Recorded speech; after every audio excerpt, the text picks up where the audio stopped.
buat dipahami. Jangan lupa tonton sampai habis ya. Oke teman-teman, jadi yang pertama adalah lokasi. Lokasi ini dibagi menjadi dua, yaitu lokasi absolut yang memakai garis lintang dan bujur. Lalu yang kedua ada lokasi relatif yang dibandingkan dengan tempat lain.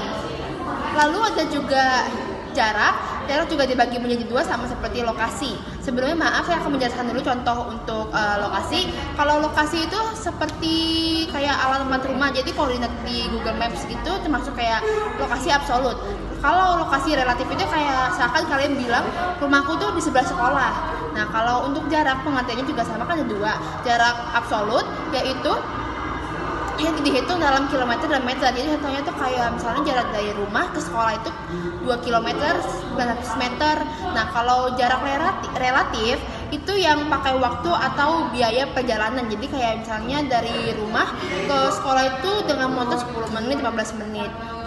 Selanjutnya pola. Dalam geografi, pola itu artinya bentuk sebaran suatu fenomena di permukaan bumi. Misalnya pola aliran sungai, ada yang bentuknya menyebar dari gunung seperti jari-jari roda disebut pola radial. Ada juga yang bercabang-cabang seperti akar pohon, namanya pola dendritrik. Selain sungai, pola juga bisa kita lihat pada permukiman. Contohnya di daerah pegunungan, biasanya rumah penduduk menyebar mengikuti lereng, sementara di dataran rendah, pola permukiman sering memanjang mengikuti jalan atau sungai. Jadi pola memberi kita gambaran tentang bagaimana manusia dan alam tersusun di suatu wilayah. Selanjutnya, morfologi. Morfologi berhubungan dengan bentuk muka. Muka bumi, misalnya gunung, perbukitan, dataran tinggi, dataran rendah, sampai lembah. Bentuk-bentuk ini terbentuk dari proses alam seperti tektonik, vulkanik, serta erosi. Morfologi penting dipelajari karena sangat mempengaruhi aktivitas manusia. Contohnya masyarakat di dataran tinggi yang bercocok tanam sayuran, sedangkan di dataran rendah cocok untuk persawahan. Konsep keterjangkauan. Keterjangkauan adalah mudah atau tidaknya suatu tempat bisa kita datangi.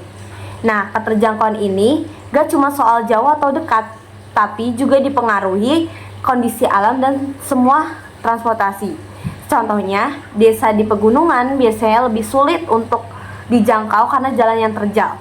Tapi kalau sudah ada jalan beraspal dan kendaraan yang memadai, tempat itu jauh lebih mudah diakses. Keterjangkauan punya peran penting dalam kehidupan kita. Dengan keterjangkauan yang baik, orang bisa lebih mudah pergi ke sekolah, mendapatkan layanan kesehatan, atau melakukan kegiatan perdagangan. Semakin mudah sebuah tempat dijangkau, semakin besar pula peluang interaksi dan perkembangan yang terjadi di wilayah tersebut.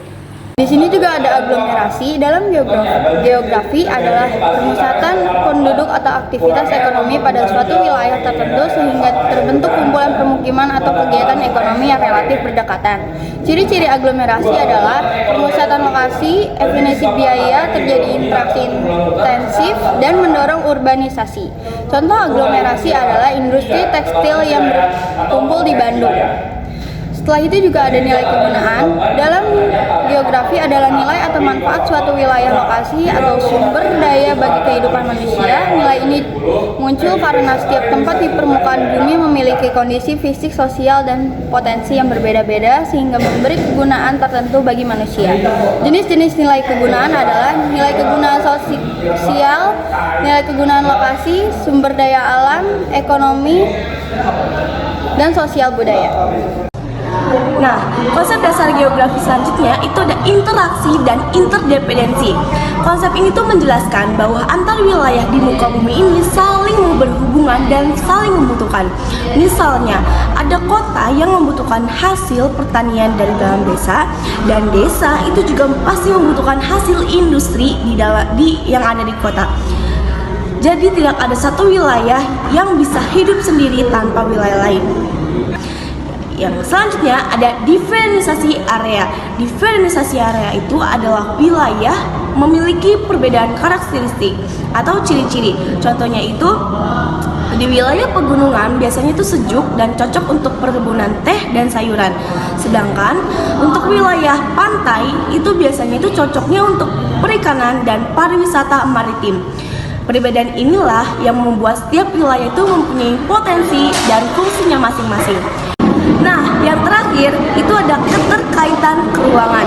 Konsep ini menekankan bahwa satu wilayah dengan wilayah lain itu saling terhubung dalam ruang.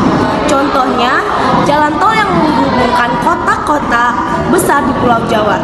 Dengan adanya keterkaitan ini, distribusi barang, orang, dan informasi menjadi lebih lancar. Sekian video pembahasan tentang 10 konsep dasar geografi dari kami. Thanks for watching everyone. Wassalamualaikum warahmatullahi wabarakatuh. Bye-bye.